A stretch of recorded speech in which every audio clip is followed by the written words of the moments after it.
Hi, I am Sayyid Rashid from Ahlabad High School and Junior College, Kotla Alija, Hyderabad. You are watching our YouTube channel named as Ahlabad High School and Junior College. Welcome to all students as well as viewer to my video. Now our today's topic is same 10th class physics chemistry lesson number 8 chemical bond. In chemical bond we will going to learn one more theory, and the name of the theory as I wrote on the board already you can saw, valence bond theory. तो हम आज valence bond theory के बारे में पढ़ेंगे। 10th class का physics और chemistry का लेसन नंबर 8 केमिकल बॉन्ड है। Actually this is purely deals with chemistry only. जो हमारा केमिकल बॉन्ड है प्योरली केमिस्ट्री से ही डील होगा। तो listen carefully. To describe covalent bond, a quantum mechanic model called valence bond theory has been suggested by Lewis Pauling in 1954। It is explain as follows. जैसा कि जो हमारा quantum mechanics model रहता है एटम का, उस मॉडल की मदद से एक साइंटिस्ट है जिनका नाम है, यहाँ पे मैं लिख रहा हूँ LINUS, Lewis FOU not FPAULING Pauling's. 1954 में उन्होंने एक थ्योरी तैयार की जिसको हम वैलेंस बॉन्ड थ्योरी कहते हैं। उनके अपने कुछ पॉस्टुलेट्स है, पॉइंट्स है। So point number 1, a covalent bond between two atoms is formed when the two atoms approach each other closely and one atom overlaps its valency orbital containing unpaired electron, the valence orbital of the other atom that contain the unpaired electron of opposite spin. The so formed pair electrons in the overlapping orbitals are attached to the nuclei of both the atoms. This bond the two atom together. जैसा कि हमको मालूम है कि covalent bond में क्या होता, दो एटम्स एक दूसरे को क्लोजली अप्रोच करते, अप्रोच करने के बाद एक दूसरे के अंदर ओवरलैप होते। ये word I think we are learning first time. हम फर्स्ट टाइम ये हमारा केमिकल बॉन्ड में ये वर्ड सुन रहे, overlap. Overlap is nothing but एक दूसरे के अंदर मिल जाना, ओवरलैप। जैसा कि आप यहाँ पे डायग्रामेटिकली देख सकते हैं, ये एक हमारा हाइड्रोजन का एटम है, ठीक है। सेम ये भी हाइड्रोजन का एटम है। दोनों एक दूसरे में मिलके क्या हो रहा है, H2 मॉलिक्यूल बना दे रहे हैं। हाइड्रोजन का मॉलिक्यूल प्रिपेयर हो रहा, तो इस तरीके से बनता है। तो इन्होंने कैसा इसको एक्सप्लेन किया है, किस तरीके से होता। तो इनका कहना ये है कि एक जो ऑक्सीजन है जिसका स्पिन अपवर्ड डायरेक्शन में है, आप देख सकते, और इसका डाउनवर्ड डायरेक्शन में है, दोनों ही ऑपोजिट स्पिन क्या होंगे, मिल जाएंगे, मिलके ओवरलैप होके एक ही न्यूक्लियस, जो उनके न्यूक्लियस क्या रहेगा, अलग रहेगा, लेकिन इलेक्ट्रॉन सेम रहेगा। इस तरीके से हाइड्रोजन मॉलिक्यूल बन जाता है। एक अपवर्ड स्पिन है और एक डाउनवर्ड। इसको अपवर्ड डाउनवर्ड नहीं बोलेंगे हम, एक क्लॉकवाइज कहते हैं और एक एंटी क्लॉकवाइज भी कहते हैं। तो सेम आपको यहाँ पे बताया जा रहा। In the formation of H2 molecule, जैसा H2 मॉलिक्यूल में फॉर्म हो रहा, the 1s orbital of one hydrogen atom containing an unpaired electron overlap the 1s orbital of the other hydrogen atom containing unpaired electron of opposite spin gives HH bond and H2 molecule। जैसा कि अभी मैंने जो समझाया था, same case यहाँ पे theory में बताया गया। HH मिलके क्या हो जाएगा, H2 हो जाएगा, और ये दोनों सिंगल बॉन्ड रहते हैं, दो सिंगल बॉन्ड से होते हैं। Second, the greater the overlapping of orbitals that form the bond, the stronger will be the bond. This gives a directionally characteristic to the bond when other than s orbital are involved। देखिए, जितना ज़्यादा अंदर greater overlapping रहेंगी और orbitals उतने ज़्यादा बनते हैं और एक स्ट्रांग बॉन्ड उन दोनों के अंदर बनता है। तो इससे हमको उसका जो बॉन्ड का जो डायरेक्शनल कैरेक्टरिस्टिक है उसके बारे में पता चलता, अगर वो s से s ऑर्बिटल के साथ साथ अदर ऑर्बिटल्स भी इन्वॉल्व होंगे, जैसा S,P,D,F अदर ऑर्बिटल्स भी इन्वॉल्व होंगे। Each bonded atoms maintains its own atomic orbitals but the electron pair in the overlapping orbital is shared by both the atom involve in the overlapping. जैसा कि जो हर एक यानी कि ईच बॉन्ड है एटम्स को मेंटेन करता उसका ओन एटॉमिक ऑर्बिटल, मगर इलेक्ट्रॉन पेयर होता ओवरलैपिंग में क्या करता, ऑर्बिटल को शेयर करता by both the involve overlapping. जो दोनों ही जो इन्वॉल्व हो रहे हैं एक दूसरे के अंदर शेयर होते हैं। Point number 4, if two atoms forms multiple bond between them. The first bond is due to the overlapping of orbital along the internucleus axis, giving a strong sigma bond. After formation of sigma bond, the other bond are formed due to the overlapping of orbital sidewise or laterally, giving a weak pi bond. The sigma bond is strong because the electron pair share is concentrated more between the two nuclei due to the end or head-on overlap and attached to both nuclei. The pi bond overlap gives a weaker bond due to the lateral overlap or p orbital which is not to greater extent. यहाँ पे क्या होता, यहाँ पे दो बॉन्डों के बारे में हम बात करेंगे इस पॉइंट में. पहला बॉन्ड को हम बोलते हैं sigma bond. Okay, sigma bond, इसको सिंबल कुछ इस तरीके से देंगे. और एक एक रहता है पाई बॉन्ड. पाई बॉन्ड तो आपको पता ही है, पाई का सिंबल ऐसा रहता है. तो अगरचे के एस ऑर्बिटल के अंदर ओवरलैप्स हो रहा तो यूजुअली बहुत ज़्यादा एक स्ट्रांग बॉन्ड बनता और वो स्ट्रांग बॉन्ड क्या रहेगा, सिग्मा बॉन्ड रहेगा. अगर वो पी ऑर्बिटल के बीच में अगर हो रहा है, यूजुअली एक वीक बॉन्ड को जन्म देगा या फिर बॉन्ड करेगा, वो पाई बॉन्ड रहता है. तो ये सिग्मा बॉन्ड और पाई बॉन्ड के बारे में इसको बताया गया है. नेक्स्ट, अब हम एक मॉलिक्यूल की बात कर लेंगे, क्लोरीन की. ठीक है, क्लोरीन क्या है, किस तरीके से बनता, क्लोरीन प्लस क्लोरीन, दो क्लोरीना मिलने पे अपने पास क्या होता, C2 बन जाएगा. तो किस तरीके से फॉर्म होता है, थोड़ा सा उसके बारे में कॉन्सेंट्रेट कर. In the formation of Cl2 molecule, the 3pz orbital of one chlorine atom containing N ampere electron overlaps the 3pz orbital of other chlorine atom that contains ampere electron of opposite spin. Same chlorine किस तरीके से बनता है यहाँ पे बताया जा रहा है आपको. ठीक है, दो क्लोरीन का जो एटम्स होते हैं उसका 3pz ऑर्बिटल क्या होता है, वन यानी क्लोरीन रहता, वन इलेक्ट्रॉन उसके अंदर अनशेयर रहता. तो दो अनशेयर मिलने के बाद एक क्लोरीन का एटम बन जाता है. ठीक है, diagrammatically I think it is compulsory to see. Look at here, ये एक क्लोरीन है. ठीक है, ये भी एक क्लोरीन है. अब दोनों मिलने के बाद कुछ इस तरीके से वो लोग मिल जाएंगे. Look at the board. अम्मा सर कैसा कि रफ डायग्राम ड्रॉ कर दे रहे हैं, आप लोगों को समझाने के वास्ते कर रहे हैं बाबा. लुक एट हियर, ये जो है क्लोरीन इस तरीके से दो इलेक्ट्रॉन्स इसके रहते हैं. ठीक है, आई थिंक मैं ये इधर का इलेक्ट्रॉन इधर उतार लेता हूँ, दैट टू ऑपोजिट स्पिन में उतारता हूँ मैं. ठीक है, ये क्योंकि मैं इस तरीके से अगर उतारा हूँ तो ऑपोजिट स्पिन. जब दोनों मिलते हैं आप देखिए उस तरीके से हमारा क्लोरीन का एटम फॉर्म हो जाएगा.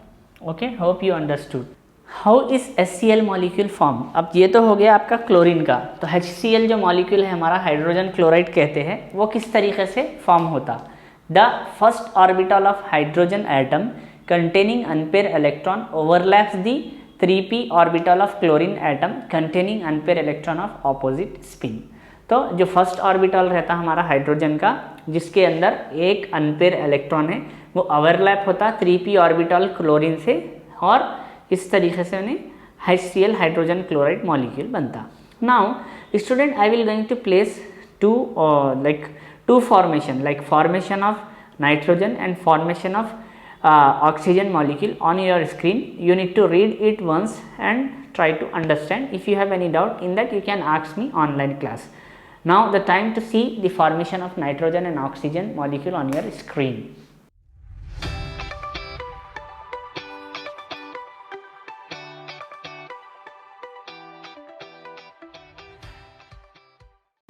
Hope you have seen the formation of nitrogen and oxygen molecule theory part on your screen. Make sure student you need to copy down these parts, this theories. It may ask you in your examination also.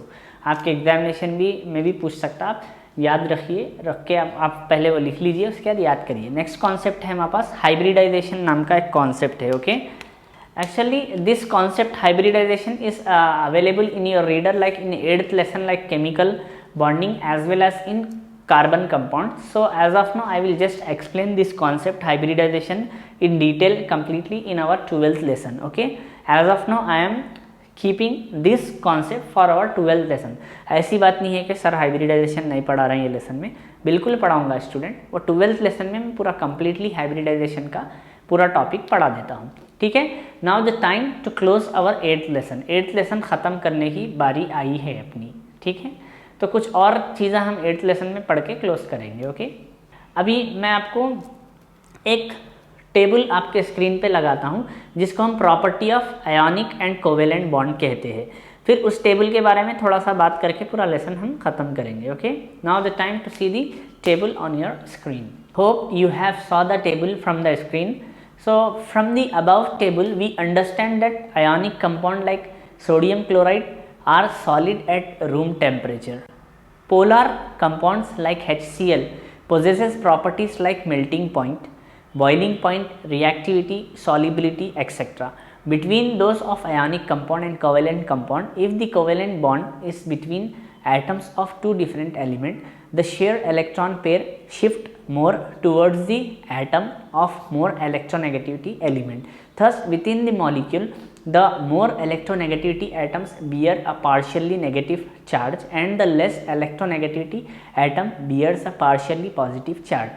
A molecule of this type which is neutral but possesses partially charges on the atom within the molecule is called polar molecule and the bond is called a polar covalent bond or partially ionic and partially covalent bond. तो जो हम table पे देखे थे उसके बारे में, जैसा कि कुछ पोलर कंपाउंड रहते हैं जिसको हाइड्रोक्लोरिक एसिड है जो पोजेस करता प्रॉपर्टीज़, कौन से प्रॉपर्टीज़ पोजेस करता, सेम उसकी अपनी मेल्टिंग पॉइंट रहता, बॉइलिंग पॉइंट रहता, रिएक्टिविटी, सॉलिबिलिटी एक्सेट्रा। बिटवीन यानी कि वो जो प्रॉपर्टीज़ रहती उसकी ना ही आयनिक कंपाउंड के जैसी स्ट्रांग रहेगी ना ही कोवेलेंट कंपाउंड जैसी वीक रहेगी, उन्हें मॉडरेट रहेगा, दोनों के बीच में रहता है उन्हें। तो ये जो शेयर प्रॉपर्टी है उसकी शिफ्ट होती और इसके अंदर ज़्यादातर आपको इलेक्ट्रोनेगेटिविटी एलिमेंट मिलेंगे। तो इसके साथ इलेक्ट्रोनेगेटिविटी को इन्हें बियर करता तो हम इसको पार्शियली नेगेटिव चार्ज कहते हैं या फिर लेक्स्ट इलेक्ट्रोनेगेटिविटी होता है। तो इस टाइप के जो मॉलिक्यूल है पार्शियली चार्जेस पोजेस करते हैं और इस टाइप के मॉलिक्यूल को हम पोलर मॉलिक्यूल कहते हैं और उसके अंदर इसको पोलर मॉलिक्यूल या पोलर कंपाउंड हम इसे कहते हैं। In ionic compound there exists strong electrostatic force of attraction between the oppositely charged ions of these compounds, therefore they are solid with high melting point and boiling point. जैसा कि ionic compound रहते हैं उसके अंदर बहुत ज़्यादा electrostatic force रहता और उसके अंदर जो है अट्रैक्शन जो ऑपोजिट चार्ज में है बहुत ज़्यादा रहता है, तो इसीलिए उन लोग यूजुअली सॉलिड रहेंगे। अगर सॉलिड रहेंगे तो ऑब्वियसली उसका जो बॉइलिंग पॉइंट है वो बहुत हाई होता है, मेल्टिंग पॉइंट भी उसका हाई रहता है। Based on the principle like dissolve in like, यानी कि एक प्रिंसिपल है जिसका नाम यहाँ पे मैं लिख देता हूँ LIKE like, okay, dissolve like.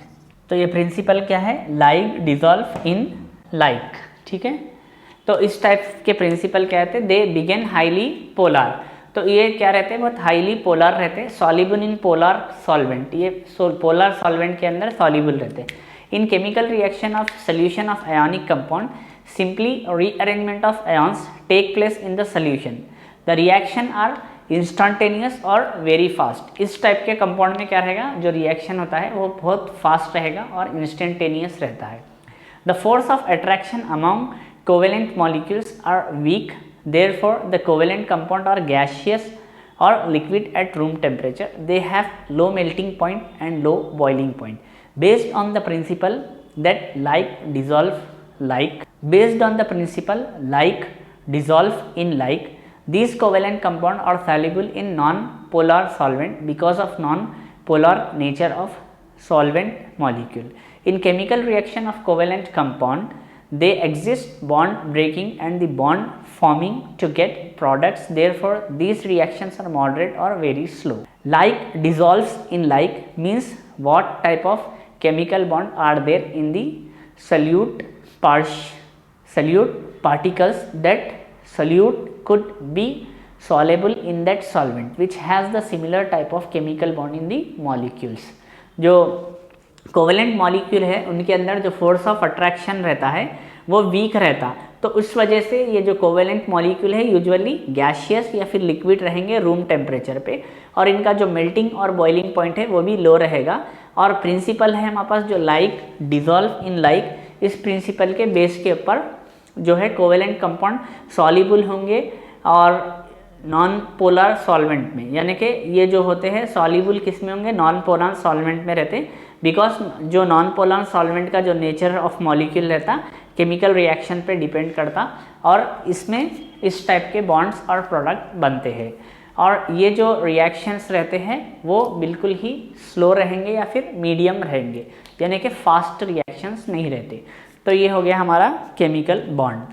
माँ सर क्या क्या पढ़ा लिए कि पूरा लेसन खत्म हो गया। Student, as you are learning chemical bond first time, chemical bond first time पढ़ रहे हैं तो आपको थोड़ा तो कुछ कन्फ्यूज़न होगा, लेकिन कुछ इंपॉर्टेंट क्वेश्चंस है और आंसर्स है एज यूजुअल मैं आपके स्क्रीन पे लगा देता हूँ, मगर थोड़ा एक्सप्लेनेशन क्या। देखिए, हम जो केमिकल बॉन्ड स्टार्ट करे थे तो सब में पहले हमने केमिकल बॉन्ड तो स्टार्ट किया था। स्टार्ट करने के बाद हम एक यानी कि केमिकल बॉन्ड्स किसे कहते हैं, यानी कि फोर्सेस रहते हैं, how many types of forces present थे उसके बारे में पढ़े।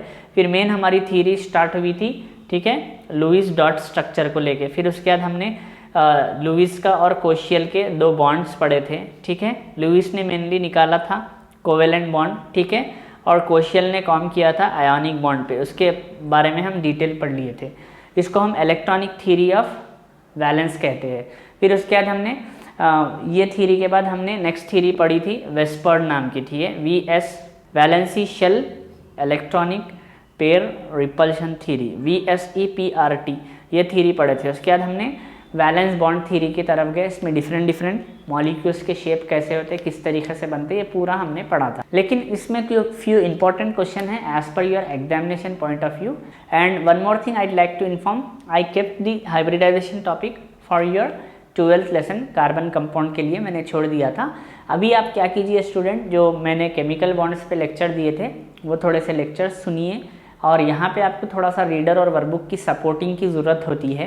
तो रीडर या वर्कबुक जो भी है, बेसिकली मैं तो सजेस्ट करूँगा कि 10th क्लास तेलंगाना की जो फिज़िक्स केमिस्ट्री की हमारी रीडर है वो रीडर के हिसाब से ही आप रिफ़र कीजिए, रीडर ही कीजिए, क्योंकि हम भी रीडर ही में से आपको पढ़ाते हैं। स्क्रीन पे भी मैं कई सारे आंसर्स लगाता हूँ, उस पर आप यानी कि लिख लीजिए पूरे आंसर्स, क्वेश्चन और आंसर पूरे। ऑलरेडी कुछ आंसर्स आपके पास शायद लिखे हुए भी होंगे, तो उसको अच्छे से याद करिए, मेहनत करिए, रिमेंबर करिए। So that's all about our 8th lesson chemical bond. Chemical bond हमारा पूरा कंप्लीट हो गया। We will going to discuss next lessons with different topics. हम आगे के लेसन्स पढ़ेंगे आगे अलग अलग टॉपिक्स के ऊपर। सो टिल देन, जब तक आप अपना ख्याल रखिए, take care. So you are watching Ahlebaid High School and Junior College YouTube channel from Ahlebaid High School and Junior College, Kotla Alija, Hyderabad. Our complete team is present at this organization. हमारी जो पूरी team रहती है वो जो हमारा अहलेबाद high school and junior college है कोटला अलीजा पे, वहाँ पे हम लोग रहते हैं। So take care, have a great time, thank you.